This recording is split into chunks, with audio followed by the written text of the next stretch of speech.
لو رايح تقدم على وظيفة والانترفيو بتاعها بالانجلش، فدي 10 من اهم الكلمات اللي لازم تكون عارفهم وانت رايح. عندي اول كلمة اسمها experience. experience يعني خبرة، وهنا انا ما اقدرش اقول an experience ولا experiences، يعني ما اقدرش اجمعها ولا احط منها مفرد، هي كلمة uncountable غير معدودة، دي معناها خبرة في مجال معين. ولكن an experience معناها موقف ما. experiences يعني مواقف حصلت في حاجة قبل كده.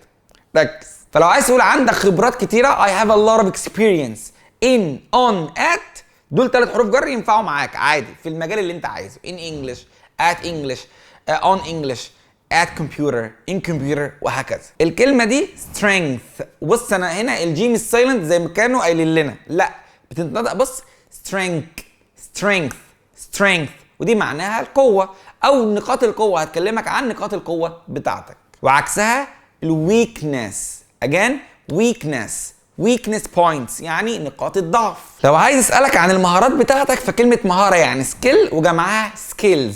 what are your skills؟ ايه المهارات بتاعتك؟ لازم تبقى عارف الكلمه دي عشان بنحب نسمعها.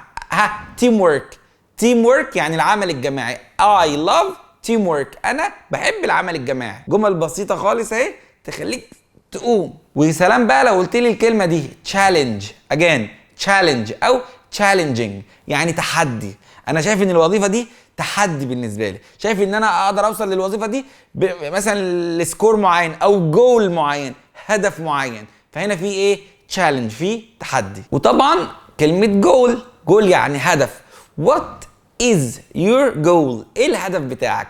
my goal is، وعيش يا معلم. احنا دلوقتي واحده واحده بنقول اهم الكلمات. achieve يعني حقق، achievement يعني انجاز. بس كده، سلام.